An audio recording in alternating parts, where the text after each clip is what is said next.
Hello and welcome to another episode of A Needle in a Haystack, a behind-the-scenes account of a mucosal melanoma survivor. I'm Chris White, mucosal melanoma survivor, thriver, advocate, inspirational speaker, and self-published author of Killing Cancer with Tills. Real quick before I get started, quick disclosure, I am not a medical expert. I am only an expert on my story and my experience. If you need any medical advice, please seek out your care team. All right, let's get started. This next episode is a special in-between episode I'm calling 8.1. In between episode 8 and episode 9, we're about to go over a couple of observations and themes that I've come to notice up to this point. Check it out. All right, so within these first 8 episodes, we went over the first 5 months of my cancer history, from diagnosis, from not knowing anything about cancer, just knowing that I have it. Was told it was very rare. Seek out a second opinion, which I did. Need to have a multidisciplinary care team in regards to being able to fight this, effectively and to stay ahead of everything, which set me up for a week down in Houston where I had a multitude of scans and tests and appointments consisting of a CT of the abdomen and pelvis, an MRI of the abdomen and pelvis, an ultrasound, a sigmoidoscopy, which showed some pigment, but they were not able to biopsy, which led to a colonoscopy, which did come back positive on the pathology as melanoma. Also met with surgical oncology twice during that week, radiation oncology, along with the medical oncologist. And long story short, after going through everything that entire week, I ended up staying 2 additional days than we initially planned. But when we met with the medical oncologist, specifically stated that, all the prior results from the test, from the CT, the MRI, the ultrasound, and everything that we had did all led that I had no evidence of disease outside of the primary areas, and that surgical oncology was going to be next up to bat, and they were the captain of the ship. Not my words, that's what they said. And after I got done doing all of that, I would show back up with them and do some more scans for restaging, and then, confirm the path moving forward in terms of systemic adjuvant type of treatment. Okay, so as I said, all what we think is negative right now, we don't have evidence of anything. So it's just going to be the surgical approach to look around and to look for microscopic disease and radiation, right. And we'll take it from there after that. Okay. That's good. Right. It is all. This is very good news. All so of no this evidence. Is good news. Yeah. So again, that's why the shift stands on doctor, not me. Yeah, we need to get a hold of him. I get. No, yeah. There's not. We're not in emergency. I know you're anxious, no, but there's no. no. But these results. I'm sorry. Yeah. But these results tells you that there is no urgency, or definitely no emergency for this situation. Yeah. So no evidence of anything. Huh? So what we need, just the only thing we need to verify is that, that pigmented area that was seen is just, that's what we need to do it with the colonoscopy. That's the only suspicious, and it's a small area for that. That's why he wants to make sure that we're not missing anything in that area. So that's what he wants colonoscopy to be performed and look better for that. Okay? Yeah. Okay. So there's the colonoscopy and then there's the surgery. Yeah. Okay, and the surgery would be exploratory to look to see if there's anything else in there. Yeah, and So that's two well different- done about it. Yeah. Okay. And obviously he didn't tell you because he wanted to have full picture with Yeah, the imaging, exactly. because that's will dictate what he's gonna do. Yeah. So he'll that go makes over sense. the results of the MRI, the ultrasound, all of that with Yeah, us which when is we talk to basically him. negative. Yeah. There's nothing. I can tell Nothing you on, that. So we on haven't any seen of those. it. Yeah. Okay. Did you just hear that? Basically negative. So the only thing we Okay. need to verify is the colonoscopy, and that's based on what's seen in the sigmoidoscopy. Okay. Okay. So that should make you really calm down. I am calm down when I see this result. That makes us happy. And obviously, I'm not taking away what you were going through, but Yeah, this yeah, is yeah. the good results that before you do them, that's Take the the one pictures that when you shows can. I want these negative results. Yeah. And then will get involved is my role will be insurance, okay, policy, just Right. to make sure that this will not come back, and if anything escaped or anything like that, Yeah. we're able to kill it as early as possible. Cool. All right, sounds Okay. good. All right, so bear with us. Just do lunch, and Yeah. we'll see what happens. Somebody will call you. I'll definitely have my team make Okay. some phone calls. Okay. So when I'm down here meeting with the specialist and doing this PET CT for restaging after doing the lymph node dissection surgery at the end of August with the wide excision, following the 5 targeted radiation sessions to my primary tumor location in my rectum in the middle of October.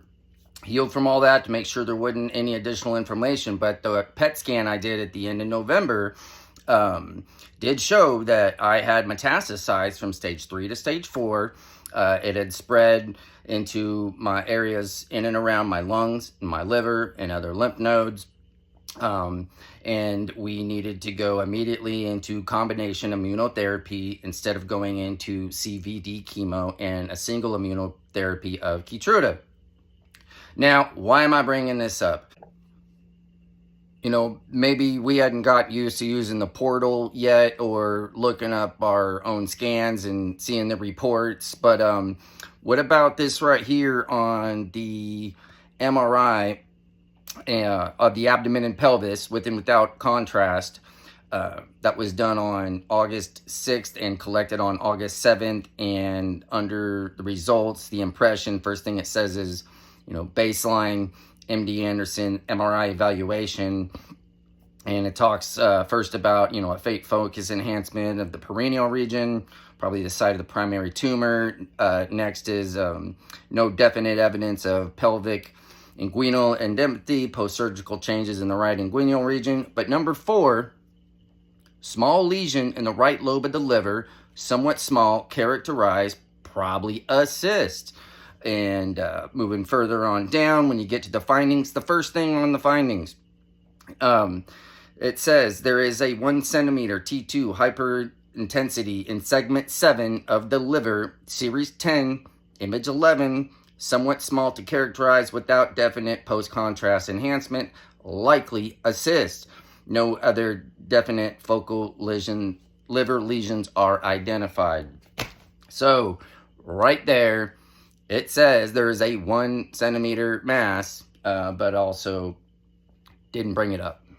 Well, I am bringing this up because there is a 1 centimeter mass in segment 7 of my liver that is, it says likely a cyst, and another part says probably a cyst. Now, one of the themes that I try to highlight is self-advocating and sticking up for yourself. But knowing what I know now, like I said, I'm not trying to rewind time, but I do get asked this in many different interviews and such, that if I could talk to my prior self, what advice would I give? And one of the things that I would tell myself is, look, if there are guess type words on your scan reports, definitely ask about it and get it clarified. Why would they put the words probably and likely and then not bring it up and just assume that it's not anything? You know, I didn't know, but, you know, it would be really nice to know why it was not brought up and why they assumed it was nothing. But it was, you know, important enough to put on there. And the other thing that I wanted to mention is that it uses the original PET scan when I was first diagnosed as the comparison scan. But the thing is that was not the most recent scan. My most recent scan was the CT and the MRI in the beginning of August. And so the actual official notes from that organization completely skips over those scans. It goes straight to August 10th of the colonoscopy, and it leaves that out. So I'm just kind of curious to why that would be left out, and no mention of the comparison baseline scans, which is specifically says on those beginning of August scans of 2018 that they are baseline assessment scans. So if I am doing restaging scans and reassessing the treatment plan moving forward, why would it not refer back to the prior scan. I understand comparing PET scan to PET scan, but as you'll see in future episodes, there are plenty of other scans which one organization's comparing to another one, and a lot of the times they're comparing a CT to a PET and a PET to a CT, or an ultrasound, or vice versa, or whatever. But this is just an observation I kind of noticed, and so if you have any insight to why they would skip over that scan and not mention it, please leave it in the comments. Also, I believe it uses the words, possibly necrotic. How would they assume or know that it's possibly necrotic without being able to biopsy, or what other test would be able to confirm that? If you have any notes on that, please leave them in the comments. Look, like I said, I'm not trying to rewind time. Don't have a crystal ball. I'm not throwing anyone under the bus or anything like that. I'm sure there's a perfectly good reason on why it was not brought up. But in re-listening to the recordings and looking at the reports, like I said, they specifically state that there's no other evidence of disease and so forth. Overall, it has been about 6 years since all of this is going down. Obviously I'm okay. My clinical trial eradicated my cancer. And, for about 4 years or so, I have had a confirmed metabolic response.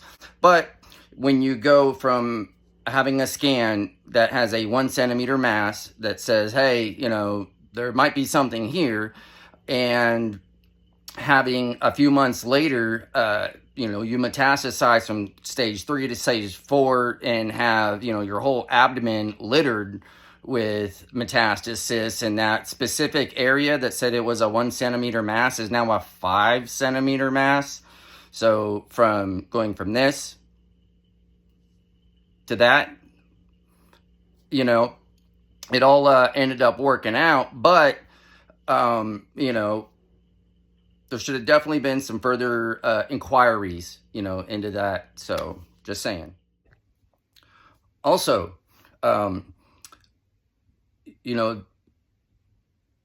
the path that the things took, I'm sure they all happened for a reason. And by doing what we did do, my disease burden never came back to my original spot to where I would have to have an ostomy.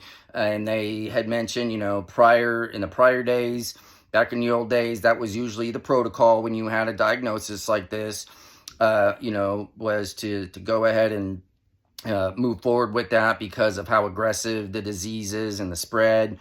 And, they were into adjuvant type treatments, which means systemic treatments after surgery. And, I believe we're getting into studying neoadjuvant. And they did mention at one point that if I were to see them before I had any of my initial surgeries, that might also have been something that we would have probably have done. And in today's day, I know that is very highly sought after and thought of. But, this is 6 years ago. So anyways, moral of the story here of episode 8.5 is don't be afraid to speak up. Remember, the doctors work for you. You pay them. Make sure that you spend as much time as you need and do not feel rushed out of there or, brushed off or anything like that.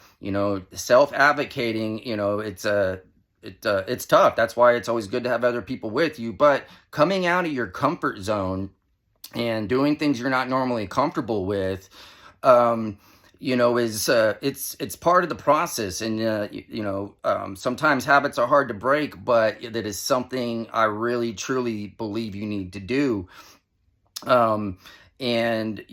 The way things have gone on for so many years is, you trust your doctors, they're the doc's doc, and so you go with what they say. But on top of all that, and I full-heartedly believe this, but you got to go with your gut. If there's something in there that's telling you that, hey, I'm not comfortable with this, I'm not satisfied with, asking all my questions and getting the answers I need, keep probing around and asking until you do.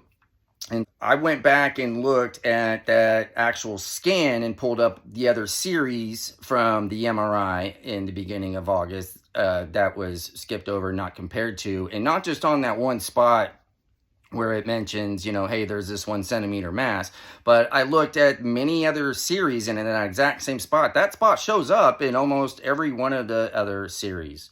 So it was definitely there. I find it very hard to believe that they saw it. I'm real curious to why it wasn't brought up to me.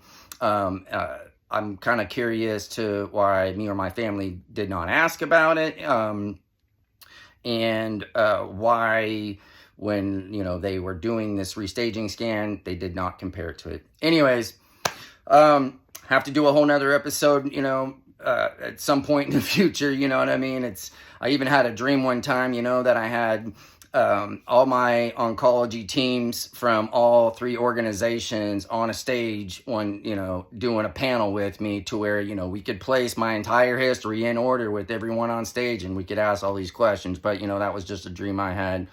And so, but let's, moving forward, as I notice any more observations or questions and, things that I'm like, hey, I definitely want to make a episode about this, and let's chat about this for a second. Let's bring up this observation. Let's bring up this theme, and we'll keep plugging along. So, if you've stuck around this far, thank you so much for all your help and support.